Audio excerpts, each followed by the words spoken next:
In my quest to be prepared for the upcoming marathon game, I dove headfirst into the extraction genre. My goal was to build an understanding of the genre so that the skills I develop will enable me to fully explore the world of marathon upon release. What I found is that the extraction genre represents the pinnacle multiplayer experience for me. And this is not to say that extraction games are for everyone. Despite anything I say, if you're not interested in high-stakes PvP experiences, then you probably won't like extraction games as a whole. Sure, there are caveats in experiences that offer PvE-only modes or operate more casually, but even those games are often unseen by mass audiences or exist in narrative genres that don't appeal to most people.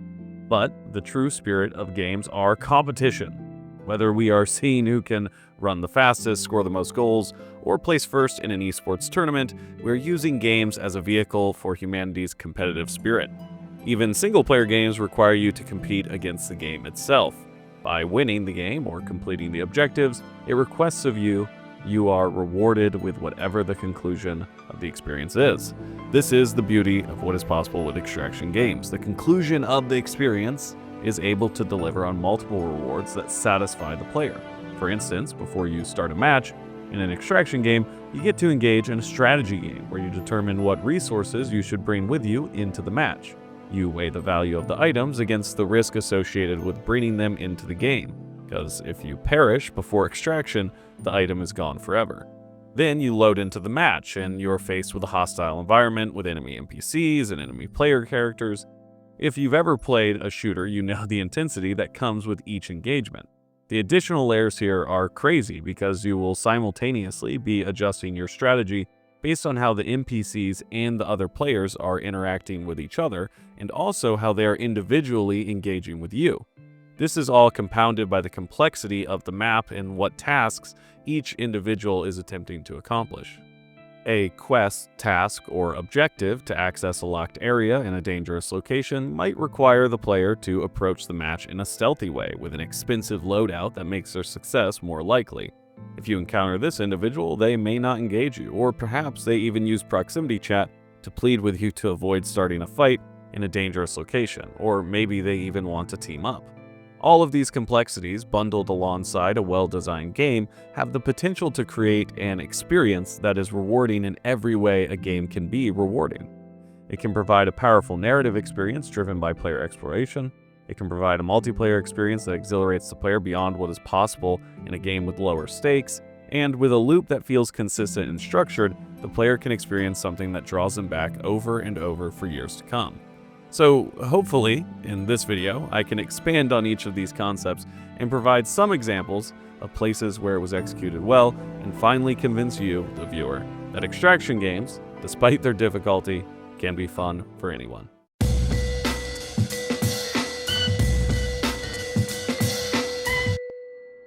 Besides a lack of mainstream options being available on multiple platforms, I think the biggest reason why people don't try out extraction games is because of fear. A fear of pouring a considerable amount of time into a game only for that progress to be reset back to zero by losing a singular engagement, or even worse, losing your progress to hackers or server errors. In a lot of ways, this is very similar to the problems From Software had bringing the Souls games into the mainstream. There was clearly an interest in the narrative and aesthetic of Demon Souls and Dark Souls 1 and 2, but the From Software format didn't achieve mainstream acclaim until Dark Souls 3. The fear that prevents players from engaging with these games is a serious consideration, regardless of whether or not the game is actually as difficult or scary as is claimed. FromSoft seemingly overcame this by creating experiences that were more streamlined and accessible. By removing the clunkiness of outdated mechanics and increasing the accessibility of progression systems, Dark Souls 3 was able to sell in 1 week more than what Dark Souls 1 did in 9 months. The key here, though, is that the format, the Souls-like difficulty, paired with a narrative that unfolds through a vast world, stayed the same. The once unwelcoming Souls-like genre became mainstream for the same reasons it was niche. The thing preventing people from getting on board was the sentiment that they heard about the game and the lack of quality of life changes. Once the world was able to play a more mainstream iteration in Dark Souls 3, and then again on an even larger scale with Elden Ring, FromSoft games moved into the realm of global phenomenon. Their games are now widely regarded as the highest echelon of quality, with an experience that is near universally praised. And just to reiterate, this change in sentiment didn't stem from a change to the core gameplay loop. The exploration and difficulty has remained. No one can tell me these guys aren't way more annoying than these guys, although that may be a skill issue on my end. The point is that fear stopped people from checking these games out for years. Journalists calling anything difficult the Dark Souls of whatever prevented people from partaking in a genre that they probably would have enjoyed. The space that gaming inhabits for most people falls firmly within the realm of relaxation, a hobby that lightens their lives, not one that brings more stress, pain, or discomfort. The fear of having your limited gaming time spent doing something that doesn't bring joy can be less than desirable, and this is one of the main points of contention in the extraction genre. But it's fake. This is largely a manufactured sentiment that evaporates once you actually play an extraction-style game. Losing your items upon death isn't a setback. It is a learning opportunity that increases your game knowledge with real stakes. Generally, what you lose upon death is whatever you brought with you into the match. Weapons, gear, quest items, etc. But in truth, even the most hardcore of experiences usually offer remedies to these losses quite easily. The beauty of progression built around looting the world you inhabit match to match is that the opportunity to strike it big comes every time you hit play. The stain of losing that gun you painstakingly took time to mod is only temporary. The joy of the experience is cohesive, match to match, moment to moment. And honestly, most games even offer paths outside of the matches to progress your inventory. Quests and marketplaces are staples within the genre that allow for numerous playstyles to achieve success. Maybe you run precise loot paths, maybe you hunt other players from covert locales, or maybe you complete tasks for NPCs in exchange for progress. Regardless of how you choose to approach the game, there is a fun and rewarding experience there to offer progression. Whether you drop in knife only or with a stacked kit, there is a viable path forward to pull yourself up by your bootstraps. In truth, this answer may not quell the fears of those who are accustomed to deathmatch-style multiplayer or battle royales where your progression system isn't entirely impacted by your performance in the game. We are used to building our level in return for infinite access to a loadout that we prefer. When that isn't available, we are used to systems where everyone is on equal playing field, spawning in with either nothing or some sort of basic loadout. This is outside the comfort zone for most, but can be incredibly rewarding if given the chance. The asymmetric nature of each player's resources create dynamic engagements that allow you to learn and adapt in every match. This creates a gameplay loop that is endlessly evolving, giving way to an experience that is constantly refreshing. Shed your fear and it will set you free, or at least it'll give you the chance to enjoy an extraction game. The gear or loot is commonly one of the primary goals you will carry with you match to match within extraction games. Determining which bag you'll carry or which class you'll run will guide your looting strategy, and what objective, quest, or task you are trying to complete will also point you in the direction of specific loot. Whether the goal is grabbing things to sell or collecting specific materials, it is required that you be on the lookout for objects within the map. This adds a whole other level of strategy to each individual match. Hotspots will naturally form around high-quality loot locations.